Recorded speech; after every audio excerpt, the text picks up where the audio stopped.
Assalamualaikum warahmatullahi wabarakatuh.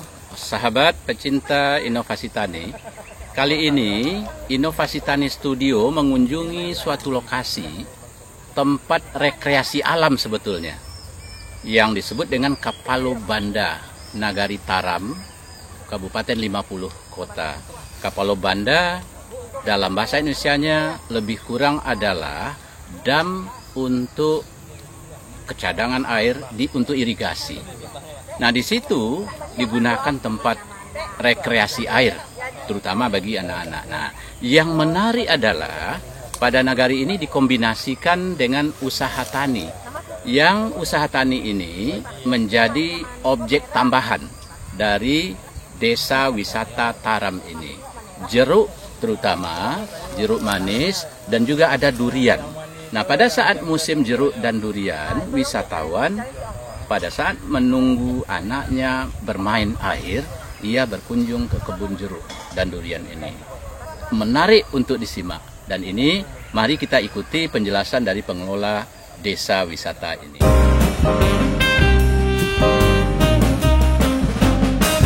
Pak Yadi, kita melihat sesuatu yang menarik ini di objek wisata Kapalo Banda. Kami tahu Pak Yadi sebagai ketua pengelola dari objek wisata ini di wilayah pedesaan ramai dikunjungi dan dikombinasikan dengan aktivitas masyarakat terutama petani. Ya, betul. Seperti apa sebetulnya ini objek wisata Kapalo Banda ini, Pak Yadi? Sedikit cerita, Pak. Sebenarnya pariwisata itu bagi kita itu adalah sebagai solusi. Yang pertama, kita tahu bahwasanya kalau misalkan di pariwisata dimanapun itu adalah tempat banyaknya pemuda-pemuda yang menyalahgunakan karena adanya kegiatan uang masuk atau kegiatan cash flow di sana. Jadi begitu juga kondisinya dengan lokasi kita ini. Di lokasi kita ini, objek wisata Kapalo Banda ini. Sekarang kondisinya jauh lebih baik lagi, Pak. Jauh lebih baik lagi. Kan kita waktu pertama kita tidak berpikir ini itu untuk pariwisata, dan bahkan kita tidak tahu apa itu pariwisata. Baik. Nah, pertamanya kita bergabung di sini mengambil alih sebagai ketua Karang Taruna waktu itu, karena sudah terlalu crowded betul. Umumnya rata-rata pemuda di sini itu baru di kelas SD, Pak, itu udah berhenti sekolah, udah pakai narkoba, udah minum. Jadi itulah panggilan hati yang pertama. Berangkat dari kondisi itu, kita mau dengan adanya pariwisata ini, kita mau mengubah pemuda-pemudanya dari yang tidak baik ke yang lebih baik. Dan alhamdulillah itu cukup 4 tahun saja. 4 tahun saja semua pemudanya sudah berubah. Dan kegiatan kita itu ada SOP-nya semua, termasuk dengan pengelolaan. Apa yang dilakukan terhadap pemuda sehingga ia bisa diarahkan?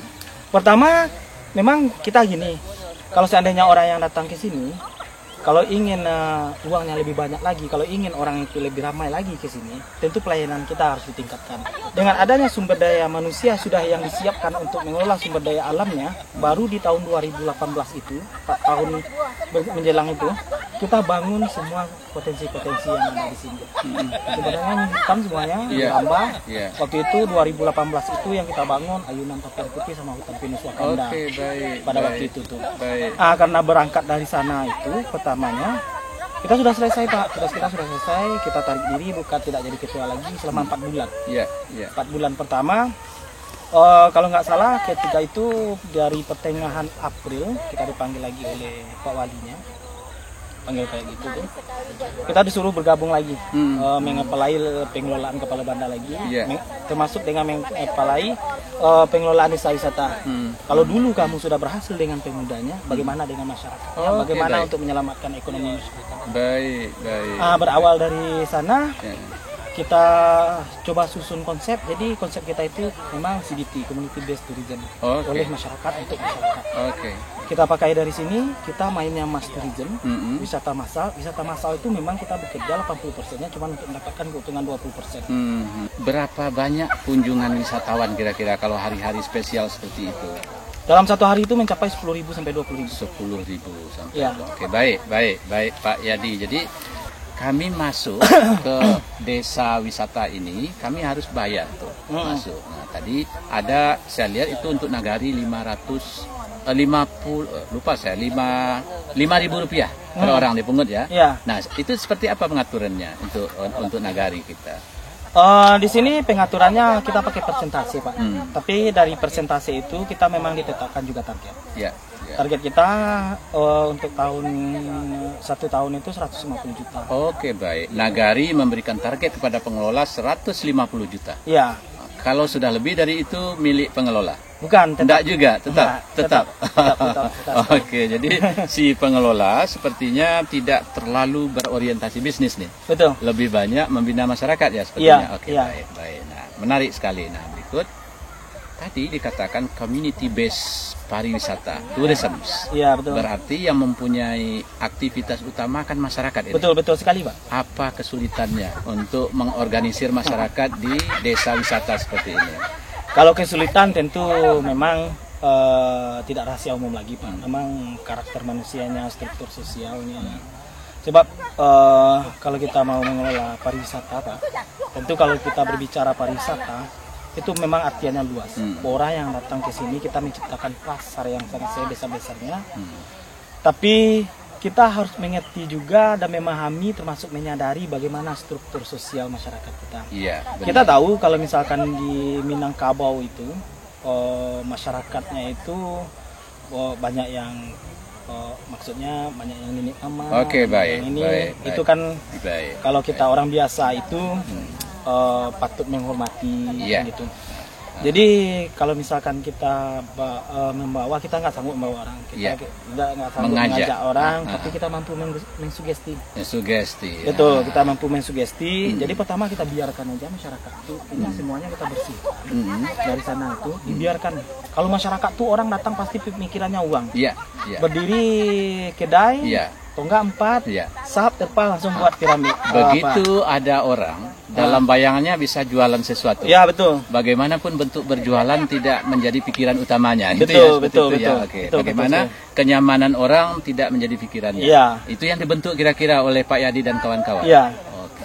Tadi di depan saya sudah melihat itu item Sabta Pesona yang dicantumkan gitu. Yang pertama tentu kan Sabta Pesona itu kenyamanan dulu gitu ya. Betul. Seberapa besar upaya Pak Yadi dan kawan-kawan untuk menciptakan kenyamanan para pengunjung ke lokasi ini? Kita sangat berupaya sekali, Pak, sebab kita tahu kebanyakan kita lebih mempekerjakan dari sini itu lebih kurang 80 pemuda. 80 pemuda Ya. terserap di sini dalam lokasi wisata ini. Iya, betul. Oke, baik. 80 pemuda yang notabene mereka itu memang bekerja dari sini. Iya. Jadi untuk menciptakan bagaimana Sabta Pesona yang baik itu, paginya kita melakukan kegiatan-kegiatan yang berkelanjutan. Setiap pagi tadi kalau misalkan tiap hari Minggu itu harus setiap hari Minggu kita membersihkan sampah. Oke, baik. Mulai dari gerbang memasuki desa wisata tadi. Iya. Dipungut termasuk dengan ini semuanya itu mulainya jam 7:30. Oke. Sampai jam 9:30 balik lagi, lalu mandi dan balik lagi ke sini. Itu dari segi kebersihan lokasi. Dari segi kebersihan. Nah, lantas untuk mendidik masyarakat yang jualan dan pengunjung tentang kebersihan ini apa yang dilakukan oleh pengelola? Itu tantangannya, Pak. Kalau sekarang kita kan baru dilanda badai COVID-19 baru 2 tahun. Jadi sekarang baru balik lagi ke kegiatan kepariwisataan. Jadi itu yang menjadi tantangan utama kita. Baik. Jujur saja, Pak, waktu pertama sebelum COVID, kita menetapkan peraturan-peraturan itu cukup disiplin terhadap pengunjung. Masalah sampah, masalah ini, masalah itu. Tapi sejauh ini karena keadaan dan situasi yang rumit yang seperti ini itu, Pak, kita menyesuaikan aja dulu. Kita menyesuaikan. Contohnya kayak target ke depan itu kita akan mencoba ngasih kantong kepada pengunjung sebagai sindiran, jangan membuang sampah sembarangan. Baik. Pak Yadi, sepertinya wisata alam Kepala Banda ada perluasan cakupan atau ada ekspansi, katakan demikian. Nah, kami lihat sudah ada kebun jeruk di sekitar ini. Wisatawan datang bisa petik sendiri, ada kebun durian, seperti itu ya, seperti agrowisata. Nah, apa memang begitu konsepnya ke depan di wisata Kepala Banda ini yang sebetulnya sebelumnya hanya mengandalkan permainan air untuk anak-anak? Betul, Pak. Jadi gini, Pak, kita kan bekerja itu pakai target. Pertama 4 tahun dengan pemudanya, siap itu dengan masyarakatnya. Yang kita pikirkan memang kalau misalkan di sini pelaku pariwisatanya cuma 500 orang, penduduk Nagari Taram itu ada sekitaran 9.000 penduduk. Baik. Jadi yang 8.500 lagi gimana? Jadi penonton dia. Jadi penonton saja. Jadi ingin memang diwujudkan Desa Taram ya. Ya, Desa Taram menjadi desa wisata yang melibatkan sebanyak-banyaknya masyarakat. betul. Memberikan pelayanan wisata kepada si pengunjung itu ya. Ya. Baik mereka sebagai petani dengan komoditi pertaniannya, mungkin juga peternakan ya. Betul, Mungkin Pak. juga peternakan ya, dan juga orang yang berjualan dengan UKM-nya ya barangkali. UMKM-nya, Pak. Baik, ada lagi saya lihat tadi itu ada kreativitas, permainan air dan lain sebagainya yang Ya. diciptakan mereka gitu. Iya, betul. Baik, menarik sekali. Nah, lantas seberapa besar kaitan pengelolaan ini dengan pemerintah nagari sebetulnya? Keterkaitannya sebagai payung hukum, Pak. Sebagai payung hukum untuk kami di dalam pengelolaan itu memang dari Undang-Undang Nomor 6 Tahun 2014 tentang asal usul desa. Baik. Terus jadi target kita itu bagaimana itu yang Bapak bilang tadi itu ini sudah ada keterkaitannya dengan BUMDes atau belum? Oke, baik. Kan itu kan baik. sudah sesuai dengan Undang-Undang Nomor 45 Tahun 2015 tolak Iya. ukur keberhasilan suatu negara itu diukur dari tolak ukur keberhasilan badan usaha milik desa. Iya, salah satu ada lembaga ekonomi yang berorientasi bisnis gitu ya. Iya. Nah, ini yang BUMDes dan ini dikaitkan juga dengan undang-undang tentang desa ini. Iya. Membangun ekonomi masyarakat berdasarkan potensi lokal termasuk pariwisata yang Termasuk dihadirkan. pariwisata. Baik, jadi sudah mengarah ke situ. Sekarang belum dikelola di bawah payung BUMDes aktivitas wisatawan kita di sini apa?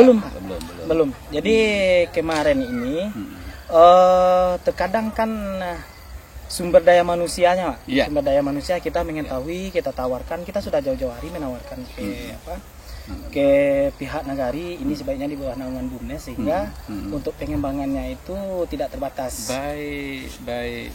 Jadi sepertinya di desa atau nagari, pemerintah nagari itu memang harus paham betul ya. Ya, dengan potensi lokalnya yang digerakkan. potensinya. Walaupun sudah ada penggerak seperti Pak Yadi sekarang lakukan ya, Ya, betul. nggak otomatis bisa berkaitan langsung dengan aktivitas nagari sepertinya. Ya, Oke, ya. baik, menarik sekali.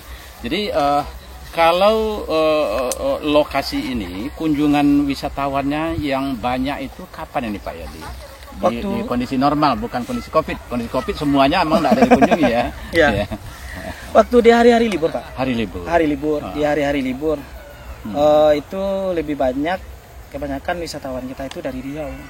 Oke, baik. Baik. Sebenarnya wisatawan lokal atau wisatawan Sumbar yang masuk ke sini itu baru di Februari tahun 2020. Sebelum itu tuh wisatawan semuanya dari Riau. Sebelumnya bahkan orang dari Riau lebih familiar, lebih paham tentang sini ya. Nah, iya. saya pikir ke depan prospeknya lebih cerah lagi. Iya. Dengan selesainya misalnya jalan tol Riau ke Padang ya. Ya. Nah, ini sesuatu yang sangat bagus. Saya dengar tadi Pak Yadi juga merancang ke depan di desa ini ada juga homestay seperti itu. Betul Pak. Masyarakat juga yang bergerak. Iya. Oke, baik. Jadi dengan demikian masyarakat wisatawan lebih lama lagi. Lebih lama lagi di sini. Diikuti dengan kuliner barangkali industri. Betul, gastro. Oke. Gastronominya, Pak. Jadi yang kuliner itu memang kita mengandalkan ibu-ibu. Jadi kita betul-betul maunya betul-betul real. Community based tourism. Iya. Bagaimana masyarakat ini merasakan dampak.